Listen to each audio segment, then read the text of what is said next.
물론 시대적인 배경이 틀리고 사람의 수명이 조금씩 다르긴 하지만 여러분 85세란 나이는 지금이나 그때나 노인입니다.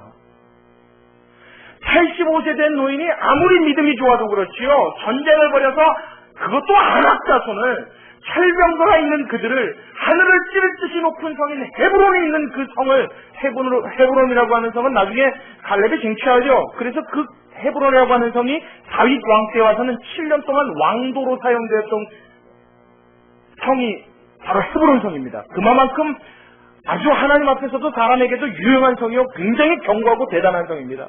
그 성을 향해서 내가 한번 쟁취해 보겠습니다. 몇 세가? 85세가. 도대체 이해 안 가는 이야기예요, 여러분. 지금 현재로 따지면 나이가 우리는 몇 세만 먹으면 늙었다고 그래요? 사람마다 조금씩 틀리게 하는데 현대는 몇 세 정도 되면 연세가 좀 들었다 이렇게 얘기합니까? 그렇죠. 저는 우리 주사님 정확하신 것 같아요. 예전에는 70세 그랬어요. 그랬더니 조금 사람들 건강이 하도 안 좋아지니까 60이면 이제 노인이다 그래요. 근데 요즘 들어서는요. 뭐 조태다 명태다 이런 것들이 막 늘어나니까 50세만 돼도 이제 슬슬 노인되어 이렇게 이런 소리를 한단 말이에요. 우리 오 권사님이 절대 그 말에 인정 안 하시죠? 할렐루야. 예, 저도 그 인정 안 하는 권사님 참 좋습니다. 끝까지 인정하지 마십시오. 근데 요즘 태태가 그렇단 말이에요. 나이 50만 되면 뭐라 그래요? 노인이래요. 그래서 할 일 없답니다. 미국에서 어떤 갤럽 조사팀이 굉장히 자세한 많은 인원을 통해서 연구한 결과를 제가 발표한 것을 본 일이 있습니다. 그 내용이 뭐였냐면 50세에 정년퇴직을 한 이후에 나이가 80이 된 사람들을 대상으로 조사를 해봤어요. 근데 뭘 조사해봤냐면 뇌파 검사를 해봤습니다. 그래서 어떤 사람의 어떤 뇌파가 어떻게 활동하는가를 조사해봤더니 우리가 늘 생각하기에 그러려니 하는 결과가 나왔어요. 근데 그 그러려니 하는 결과가 뭐냐면 50세에 정년퇴직을 하고 나이가 70이 될 때까지 20년 동안 별일 없이 하는 일 없이 그냥 세월을 보낸 사람들은 머리의 기억력과 뇌 활동이 급격히 떨어지게 됩니다. 그래서 몸이 확 늙어버리더래요. 근데 나이가 80이 되어도 소일거리가 되었던 사회봉사가 되었던 무엇이든 하나 정해놓고 열심히 최선을 다하는 사람은 나이 50세 정년 퇴직했을 때 그 뇌 기능과 별반 차이가 없더랍니다. 제가 그 결과를 보면서 그러려니 했지만 역시나라는 생각을 했어요. 여러분, 사람은 나이가 늙게 하는 것이 아닌 줄로 믿으시기 바랍니다.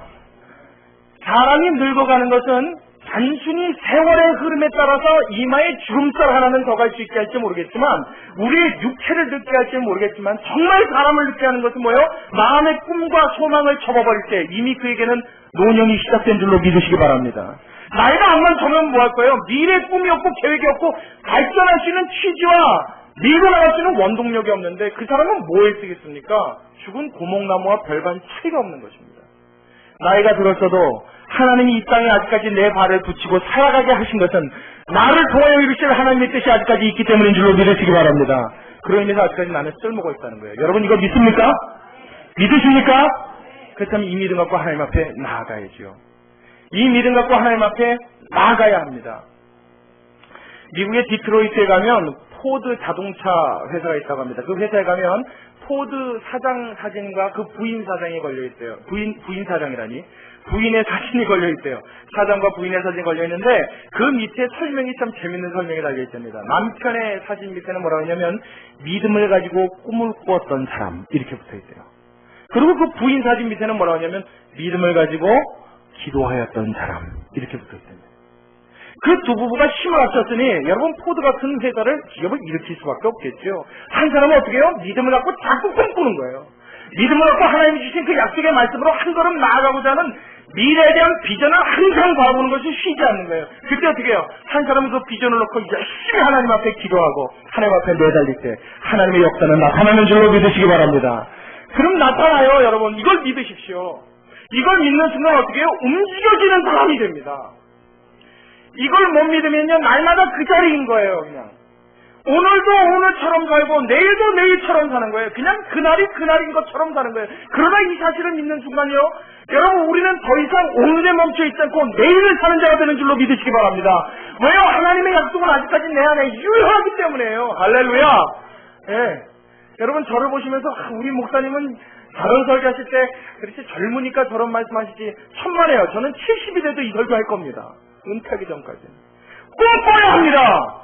나아가야 합니다. 하나님이 원하시는 그 길로 걸어가야 합니다. 그 길 끝에서 하나님께서는 저와 여러분을 기다리고 계신 줄로 믿으시기 바랍니다. 할렐루야.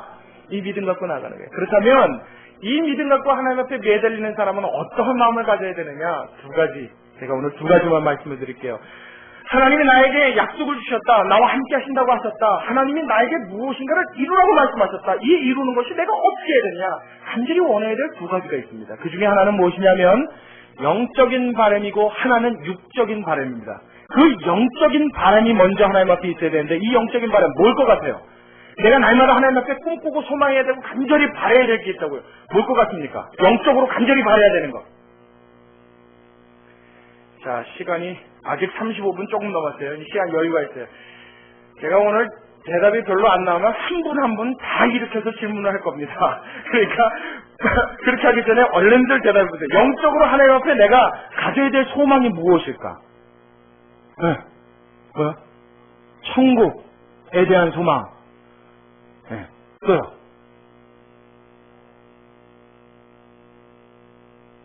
우리 교회는 대답을 한 명밖에 안 하십니까? 자, 해봐요. 괜찮아요. 자, 뭘 것 같아요? 오늘 어떻게 전도사님도 눈을 아래로 이렇게 탁 내리시고 계십니까? 항상 저를 쳐다보고 계시더니. 자, 우리 집사직분 받으신 분 이상은 다 대답하십시오. 자, 뭘 것 같아요? 할렐루야! 아멘. 그렇죠. 또요.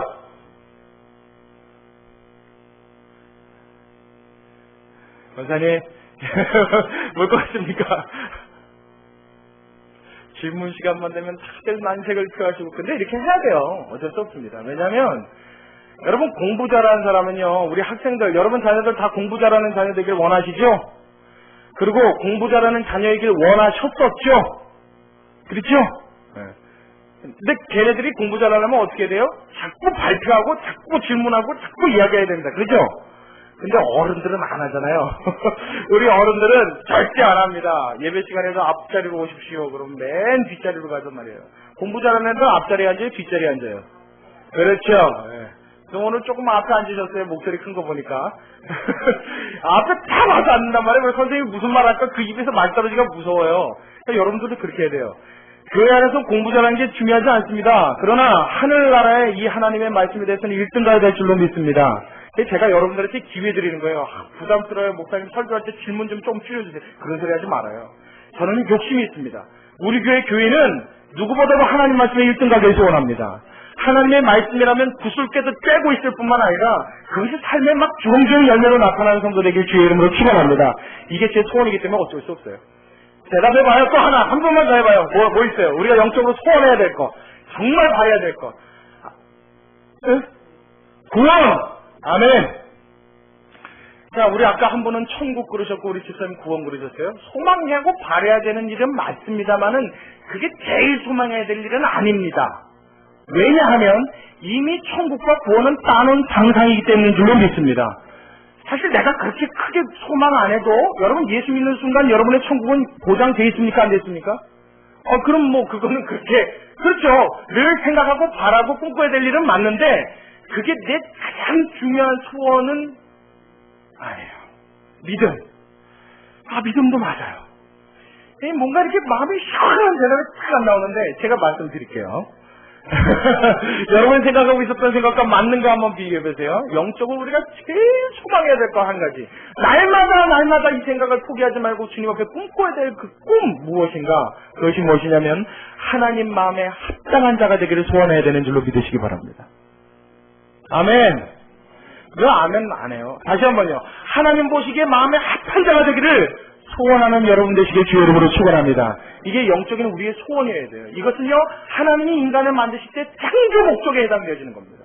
하나님은 인간을 만드실 때 어떤 목적을 갖고 계셨어요?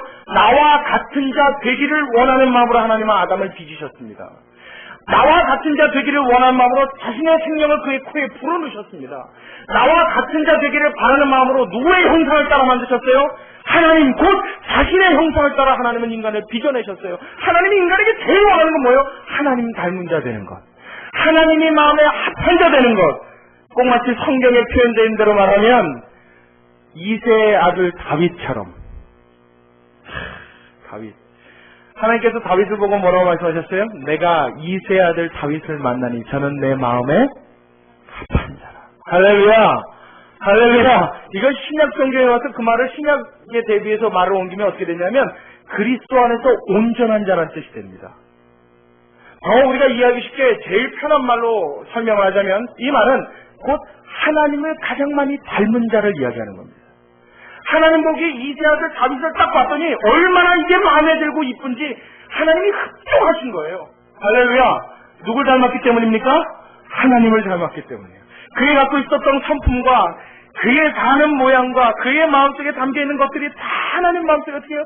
합하더라는 거예요. 마음에 들더라는 거예요. 여러분 이 소망을 버리지 않게 되시길 주의 이름으로 축원합니다. 이게 우리의 꿈이어야 된단 말이에요. 오늘도 어떻게 하면 내가 하나님 앞에 좀 합당한 사람이 돼볼까? 내가 어떻게 하면 하나님을 좀 기쁘시게 해볼까? 나를 보고 하나님이 어떻게 하면 그래 됐다 소리 한번 하지 않을까? 할렐루야! 이것이 우리의 소원이 되어야 될 줄로 믿습니다. 하나님이 다윗을 보고 느끼신 것처럼 우리가 그래서 말이죠. 신앙생활을 하다가 여러분 질투라는 것 말이에요. 질투. 사실은 성경 안에서 질투하지 말라고 이야기하죠. 그렇죠? 사랑은 뭐하지 아니하며 질투하지 아니하며. 그렇죠? 질투하지 말라고 그래요. 정말 사랑하기 위해서는 질투하지 말라고 합니다. 근데 성경에 예외적으로 꼭 질투를 해야 한다거나 아니면 혹은 질투를 한다라는 표현이 두 번이 나옵니다. 그 중에 하나는 뭐냐면 하나님을 말할 때 질투한다고 말해요. 하나님은 뭐 하시는 하나님이라? 질투의 하나님이라 그래요. 또 하나 우리가 질투해야 될 게 딱 하나 있습니다. 그게 뭐냐면 나보다 더 하나님을 닮은 사람을 볼 때 우리는 마음에 질투해야 될 줄로 믿습니다. 질투해야 돼요. 저 사람은 어떻게 했길래 저렇게 하나님을 사랑할까? 저 사람은 어떻게 도대체 뭘 먹고 살길래 저렇게 하나님이라면 깜짝 넘어갈까? 저 사람은 어떻게 했길래 저 하나님 앞에 저렇게 몸부림치면서 살아갈까? 여러분 이런 모습 볼 때는 꼭 질투하시기 바랍니다. 그런 거룩한 질투가 내 마음속에 있어야 합니다. 그런 질투는 있어야 돼요. 그래서 어떻게 해요? 나도 좀 어떻게 저렇게 돼보기 위해서 하나님 앞에 저 사람은 저렇게 은혜 받고 저 날마다 만족스러운 저 얼굴 저 질투합니다. 제가 여러분 성경에서 제일 질투하는 사람이 누군지 아십니까?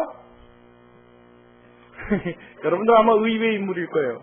그 사람 들으면 그렇게 얘기하실 텐데 듣기 전에 아마 의외의 인물일 겁니다. 제가 성경에서 제일 질투하는 사람이 누구냐면 두 사람 있는데 베드로도 아니고 모세도 아니고 사실 그런 분들은 아니에요. 왜냐하면 그런 분들은 솔직히 그런 대우 받을만 했다라고 저도 어느 정도 인정이 되기 때문입니다. 저도 고개가 숙여지는데야 뭐라고 말하겠어요. 사실 질투할 대상도 안 되죠. 너무 대단하고 엄청나서 너무 높아 보여서 제가 사실은 엄두를 잘 못 냅니다만은 조금 엄두될 만한 사람 중에 정말 질투난 사람 둘이 있어요. 그게 누구냐면 요한계시록의 안디바라고 하는 사람하고 그리고 또 하나는 두 랩돈을 하나님께 드렸던 과부입니다. 질투나요. 예수님이 두 랩돈 내는 그 과부를 보시고요. 참으실 수가 없었던 거예요. 연복에 헌금을 사람들이 나와서 쭉 내는데 그냥 다 연복을 내는 모습들 보고 예수님이 가만히 계셨습니다. 근데 유독 그 과부가 내는 그 두 랩돈의 단위가 우리나라로 따지면 10원과 같은 거죠. 아주 보잘것없고 별쓸모가 없는 돈입니다. 아주 최하의 단위입니다. 랩돈. 그 중에서 딱 두 랩돈. 그 두 랩돈을 연복에 넣는 걸 보시고 예수님이 가만히 계실 수가 없었어요. 예수님을 가만히 있을 수 없게 한 사람 성경에 여러 나오죠. 수로보니게 여인. 그렇죠? 백부장, 그 아들의 병을 고쳐달라고 왔던 백부장, 그 와서 예수님 앞에 간절히 요청을 했더니 예수님이 뭐라고 그래요? 그래, 함께 가자, 내가 고쳐주겠노라. 그랬더니 뭐라고 그래요? 주여, 나도 내 밑에 수하가 있어? 오라 하면 오고, 가라 하면 가나이다. 주께서 내 집에 드는 것을 감당할 수 없사오니 주께서 명령만 하시면, 말씀만 하시면 내 종이 낫겠나이다. 할렐루야. 그게 예수님이 깜짝 놀래버리셨어요. 그 말을 듣고 깜짝 놀라셨어요. 내가 이스라엘 온 지역에 너와 같은 믿음을 본 일이 없는가. 너처럼 큰 믿음은 본 적이 없다. 그러더니 어떻게 해요? 가라, 내 믿음이 낫게 하였느니라. 예수님 참 기가 막힌 장면들 많이 있습니다. 수로보니게 여인 와갖고 말이야. 예수님 앞에 내 딸을, 내 자식을 고쳐주십시오. 그러고 간청하죠. 병들어 죽겠나이다. 그랬더니 예수님 뭐라고 그래요? 나는 유대에 버림받은 자들 외에는 보내심을 받은 일이 없다. 너를 고쳐줄 수가 없다. 넌 유대인이 아니잖아. 그러죠. 그랬더니 그래도 고쳐주십시오. 따라붙어요.